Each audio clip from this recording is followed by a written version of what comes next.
The happiest day of Daniel Patterson's life became his last. He took a step at nearly 8,800 meters when a massive chunk of ice swept him away. Patterson plummeted into a bottomless abyss, racing toward an inevitable end.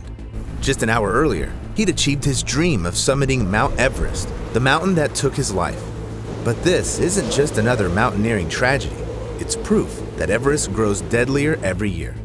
In this video, we'll try to understand why. So, viewer discretion is advised. Back in the early 2000s in Wakefield, England, Daniel Patterson dreamed of conquering Everest. He was in his early 20s working as a fitness trainer and in excellent shape. He had already started trekking and had scaled several mountains. Eventually, he reached the highest peak in Western Europe, Mont Blanc, standing over 4,800 meters tall. Then, he made it to the Himalayas, where he summited two 6,000-meter peaks, Island Peak and Amet de Blanc.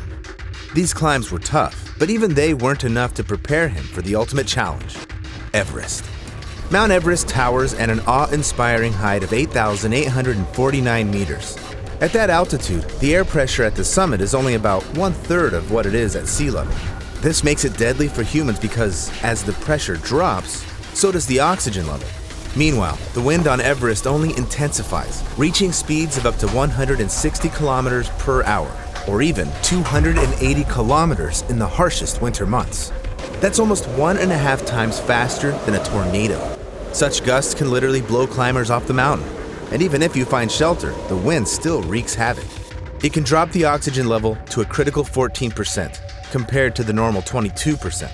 If someone inhaled air with only 6% oxygen, their heart would stop instantly. Of course, this is just one of the many challenges climbers face on Everest. The mountain has an ice-capped climate, meaning the average annual temperature is minus 36 degrees Celsius. Now, imagine if a sudden storm hit, dumping up to 3 meters of snow in one go, something that's completely normal on Everest. And throughout the entire year, there are only two 7 to 10 day weather windows in spring and fall when climbers can attempt the summit. By 2023, now 39-year-old Daniel Patterson had firmly decided he would be among those summiting Everest. Stubborn and self-assured, Patterson told his friends there was no way he wouldn't go to Everest. But when he turned his dream into a plan, he encountered his first unexpected obstacle, bureaucracy. It turned out that to get to Everest, you need a permit. To get one, Patterson had to provide a medical certificate showing he was fit for climbing. He also had to submit his climbing resume. To send these documents to the Nepalese Ministry of Tourism, Patterson first had to choose a tour guide to guide him to the top. He registered with one of the most popular companies, 8K. And here's what he learned. Although the Nepalese government could theoretically reject a permit application, it rarely happens. They say it's all about the money. Nepal is a poor country, and every climber has to pay between $10,000 and $30,000 for a permit. Additionally, climbers are accompanied by local guides, Sherpas, whose services can range from $40,000 to $200,000, depending on the guide's experience. Ultimately, mountain tourism brings millions of dollars to Nepal's economy. So if you have the money, you'll likely get the permit. And Daniel Patterson was no exception. In the spring of 2024, he bought plane tickets and arrived in Kathmandu. He spent 18 months preparing for the climb, but in reality, it was still just the beginning. First, 8K assigned Patterson a personal guide, Pastenji Sherpa. Despite being only 23, Pastenji had already summited Everest twice. Along with the rest of the 8K group, Patterson set off from Kathmandu to the small town of Lukla, which is known for having the most dangerous airport in the world, due to its short runway on a steep slope. Additionally, the airport frequently closes due to rain, fog, wind, and storms. If your flight hasn't been delayed or canceled multiple times, consider yourself extremely lucky. But it's no surprise since Lukla is located in the mountains, at an altitude of 2,860 meters. Such an elevation would already be noticeable for a resident of Wakefield, which sits at just 88 meters above sea level. In Patterson's hometown, the oxygen level in the air is 100% of what a human needs to breathe. But in Lukla, it drops to around 71%. As a result, the O2 level in your body plummets from 100% to 73%. And the less oxygen, the harder it is for your body to function. From Lukla, the 15 members of the 8K group, including Patterson, had to trek up to Everest Base Camp, sitting at 5,380 meters. This hike covered 200 kilometers and included only 7 stops.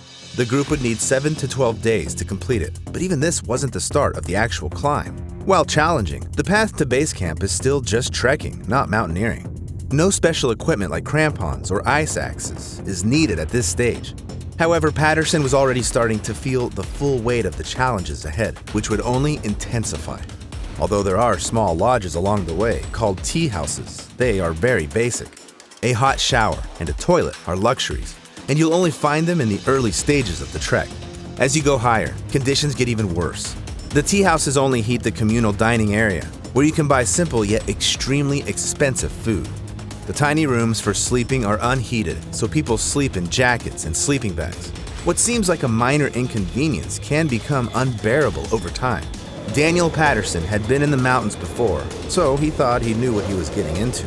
At least, he believed so. Because even on the trek to base camp, the human body starts to break down. First comes the so-called Kumbu cough, which affects the majority of people in high-altitude areas. The membrane around the lungs dries out due to the lack of moisture and the dry air. But Patterson knew the worst thing that could happen was altitude sickness. At Everest Base Camp, everyone gets altitude sickness. At nearly 5,400 meters, the oxygen level in the air drops to half of what it is at sea level. This causes your blood's oxygen level to plummet to around 75%, leading to severe hypoxia. At that point, the Kumbu cough will be the least of your problems. Hypoxia affects the brain. The symptoms can be mild, like shortness of breath, a rapid heartbeat, headaches, fatigue, and slight confusion. It can also be much worse, high-altitude pulmonary or cerebral edema. The cough and shortness of breath become so severe that it feels like you're drowning.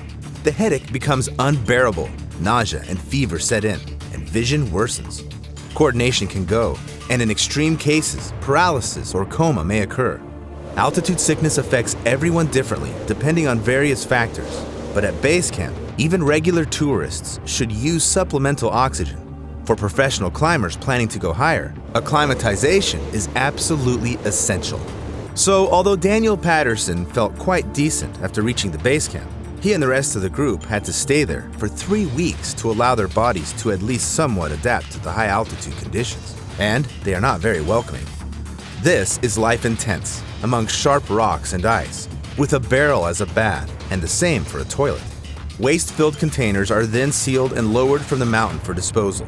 On average, about 40,000 people climb Everest annually, both tourist and local guides, Sherpas.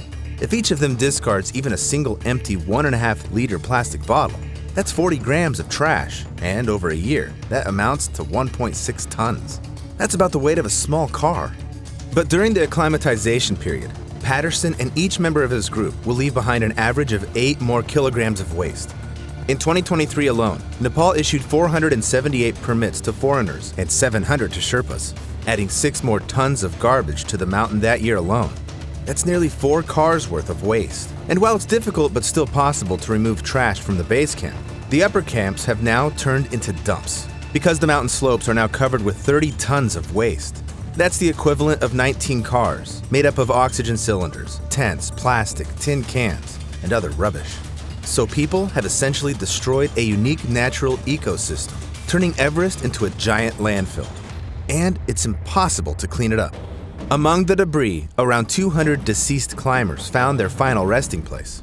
Due to the lethal difficulty of the terrain, retrieving their bodies from the slopes is impossible. While Patterson and the other climbers were acclimatizing, the Sherpas were setting up ropes and ladders at the Khumbu Icefall.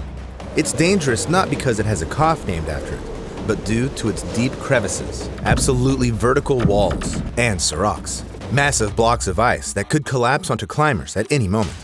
And, of course, there are avalanches, from which there's often no place to hide.